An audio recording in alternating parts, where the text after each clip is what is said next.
एक लड़का अपने भाई के शादी का कार्ड बांटने के लिए जाता है। जिस लड़का का नाम रहता है अमित।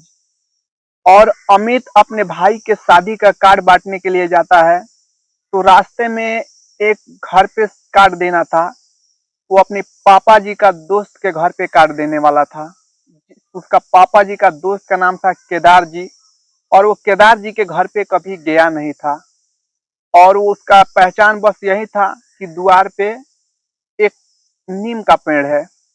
वो जाता है तो वो कार्ड केदार जी के घर पे ना देकर किसी और के घर पे चले जाता है।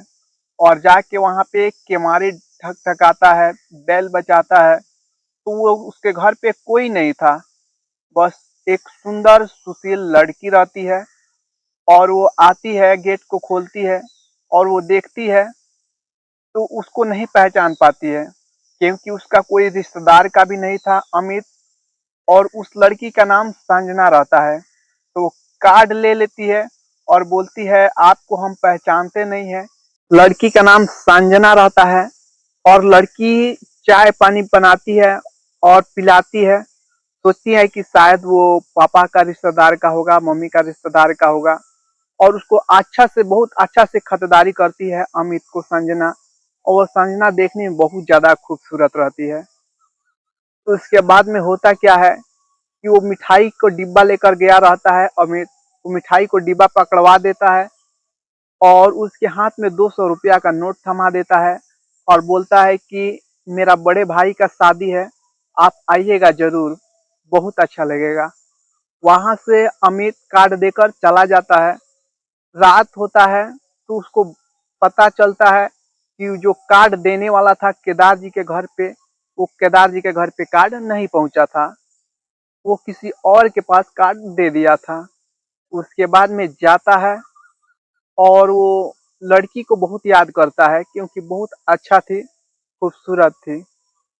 उसके बाद में होता यह है कि कुछ देर बाद लड़की कॉल को लगाती है। इत्तेफाक से वो कार्ड पे जो नंबर रहता है वो अमित को ही निकलता है। वो फोन जब उठाता है अमित, तो वो लड़की ठट्ठा मार के हंसने लगती है कि आप जो कार्ड दिए हैं वो गलत पते पर दे दिए हैं, क्योंकि आप जो ये कार्ड दिए हैं वो आप किसी और जगह पे देने वाले थे। और उस चाचा का घर हमारे घर के बगल में है, मतलब कि हमारे गांव से बगल वाले गांव में है। इस बात को सुनकर बोला कि कोई बात नहीं है। तो लड़की बोली आपका जो मिठाई और पैसा सब कुछ बर्बाद चला गया। लड़का अमित बोलता है कोई बात नहीं है, आखिर किसी को घर पे तो ये जाना ही था, आपके घर पे जाए या चाचा के घर पे जाए, चला गया, अच्छा है। लास्ट लास्ट तक उसने पूछा कि ये फोन किसका नंबर है। तो लड़की ने बोली मम्मी का नंबर है। तो फिर बोला ठीक है, जो हो गया सो हो गया। उसके बाद इस अमित के मन में प्यार रहता है, बहुत अच्छा, उसको भा जाती है वो लड़की। उसके बाद अमित के भाई को शादी होता है और अमित के घर पे वो लड़की नहीं आ पाती है। वो भी सोचती है जाने को, लेकिन किस हक से जाए। कोई रिलेशन नहीं पड़ता है, कोई सोसाइटी नहीं पड़ता है। बस ऐसा ही वो तो गलत पते पे अमित कार्ड दे के चलाया था धोखा से। उसके बाद में बहुत दिन बीतने के बाद वो अमित भूल ही नहीं पा रहा था उस लड़की को। बहुत दिन बाद उसने फिर सोचा कि फोन करके बात कर ले, लेकिन उसको इस बात को डर सता रहा था कि वो संजना बोल रही थी कि ये नंबर जो है वो मेरा मम्मी का है। इसके वजह से वो फोन भी नहीं कर पा रहा था। उसके बाद बहुत याद आता है अमित को संजना। संजना बहुत ज्यादा याद आती है। तो वो सोचता है कि 2 साल हो गया, एक बार भी फोन नहीं किए, तो क्यों ना उसके घर पे हम चल के उससे एक बार बातचीत करें, बहुत अच्छा लगेगा।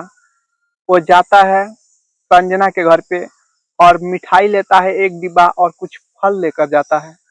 उसके बाद में जाता है, वहीं बेल बजाता है। तो फिर वही सिचुएशन जो कार्ड देने के लिए गया था, सेम वैसा ही सिचुएशन बना।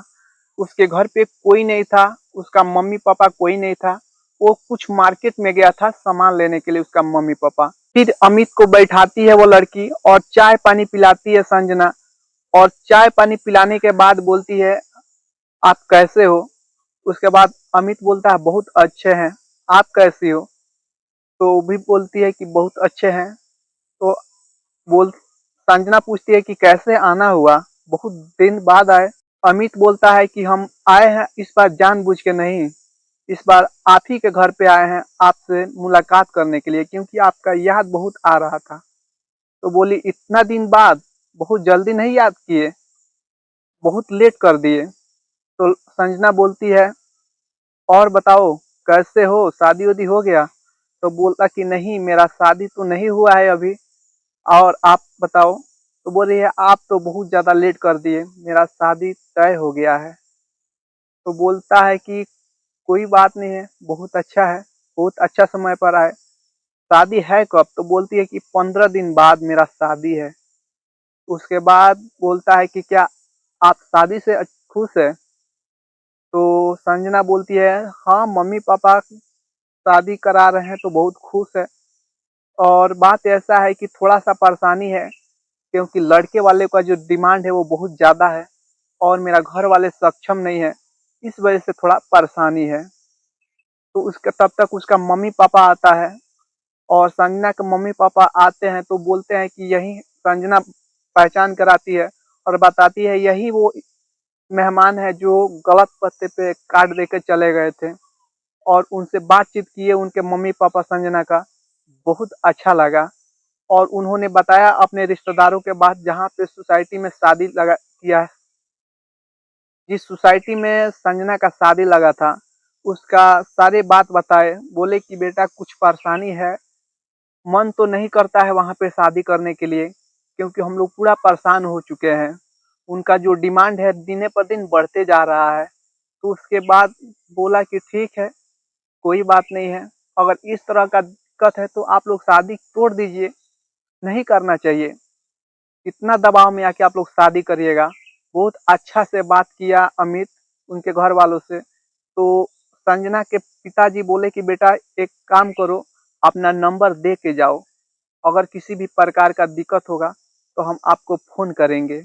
क्योंकि अमित से जान पहचान में पूछा था उनका घर के लोग कि आखिर आप करते क्या हो, आपका पापा जी कैसे हैं और क्या करते हैं, मम्मी कैसी है, क्या करती है।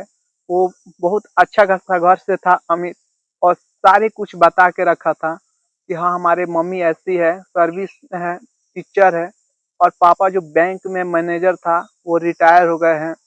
और हम मतलब कि सारे बैकग्राउंड के बारे में आप बताए। बहुत अच्छा लगा संजना को पिताजी को, और वो बोले कि बेटा अपना नंबर दे दो, और कुछ बात अगर होगा तो हम आपको फोन करेंगे। अमित बोला ठीक है, ले लीजिए नंबर। उसके बाद में वो चला जाता है। तो जाते जाते उसको बहुत याद आ रही थी संजना। और याद आने के बाद हुआ क्या, संजना रात में फोन एक बार करती है और बोलती है कि आपको याद हमारा नहीं आता है? तो बोलता है अमित आपका याद तो हमको बहुत ही आता है, पर याद करने से क्या फायदा, आपका तो शादी हो रहा है। इस बात को सुन के वो भी फुट फुट फुट के रोने लगी, और ये भी बोला कि बहुत परेशानी था दोनों के मन में। पहले से ही ना कोई ये बोल पा रहा था ना वो बोल पा रही थी, दोनों के मन में प्यार था, लेकिन घर के बातों को लेकर वो शादी कर रही थी। तो बोली आपका याद हमेशा हमको आता रहेगा, क्यों ना हमारा शादी हो रहा है, लेकिन जहाँ भी रहूं आपका याद आता रहेगा। इस बात को सुन के और वो फूट फूट के रोने लगा अमित। तो बोला कि अगर मान लो कि अगर शादी कैंसिल वहां से हो जाए तो तू हमसे शादी कर लोगी? संजना बोलती है कि हम इतना खुश नसीब कहाँ कि आपसे शादी हो जाए, आपके लिए बनी होगी कोई खुश नसीब जो आपसे शादी होगा। तो अमित बोलता है कि क्या अगर तुम्हारा शादी कैंसिल हो जाएगा तो तुम शादी कर लोगी? बोलती है हाँ हम खुशी खुशी शादी कर लेंगे। तब तक इत्तेफाक से उसका मम्मी फोन लगाती है, दिन होता है सुबह होता है, तो उसका मम्मी फोन लगाती है अमित के पास। और वो फोन इसलिए लगाती है 1 लाख रुपए मांगने के लिए। तो अमित के पास उसका मम्मी फोन करती है, उसके बाद फोन करके बोलती है बेटा लड़के पार्टी का डिमांड बढ़ते जा रहा है, 1 लाख रुपया हमको चाहिए। वो सोने का अंगूठी मांग रहा है अपने पिताजी के लिए, और साथ ही साथ एक चैन भी मांग रहा है, तो 1 लाख रुपया हमको चाहिए। तो अमित बोलता है कि देखिए आपको पैसा तो हम दे देंगे, लेकिन कोई दिक्कत नहीं है, लेकिन आगे चल के ऐसा ही डिमांड बढ़ते रहे तो फिर आप लोग क्या करिएगा? क्यों ना इससे अच्छा होगा कि आप लोग उन लोगों से रिश्ता ही तोड़ दें। तो बोलती है कि ऐसे कैसे होगा बेटा, बहुत बेइज्जती होगा। वैसे लोगों से रिश्ता जोड़ने से क्या ही फायदा जिनका डिमांड बढ़ते रहे, और क्या पता इसी डिमांड को लेकर आपको बच्ची को खुश ना रख पाए। उस सब कुछ सोचता है लोग। उसके बाद बोलती है कि ठीक है, अगर बेइज्जती होगा तो बोलता है कि बेइज्जती का क्या बात है, आपका बेटी से शादी हम कर लेंगे। तो खुशी खुशी राजी हो जाती है, और वो कुछ दिन बाद उसका शादी जो था वो कैंसिल हो जाता है। बोलती है उसकी मम्मी पापा कि आप लोग का डिमांड इतना ज़्यादा है कि हम उस डिमांड को पूरा नहीं कर पाएंगे, और वो शादी कैंसिल हो जाता है। उसके बाद कुछ ही दिन बाद अमित और संजना दोनों को शादी होता है, और वो अपने लाइफ में बहुत ज़्यादा खुश होता है। बहुत ज़्यादा खुशी-खुशी अपना जीवन को व्यतीत कर रहे हैं अभी लोग। और एक गलत कार्ड के वजह से कितना बड़ा एक बड़े पिताजी का ज़िम्मेवारी जो दहेज के वजह से उनका ज़िम्मेवारी बढ़ रहा था और बहुत ज़्यादा टेंशन हो गया था, वो टेंशन मुक्त हो गया, और उनका बेटी एक अच्छे परिवार में शादी हो गया और खुशी-खुशी अपना जीवन व्यतीत कर रही है। तो आप लोग बताएँ ये कहानी आप लोग को कैसा लगा? कमेंट करके ज़रूर बताएँ, और अभी तो वीडियो को लाइक नहीं किए तो वीडियो को लाइक कर लें, और कमेंट करके बताएँ कि अंजना अंजना और अमित का कहानी कैसे लगा?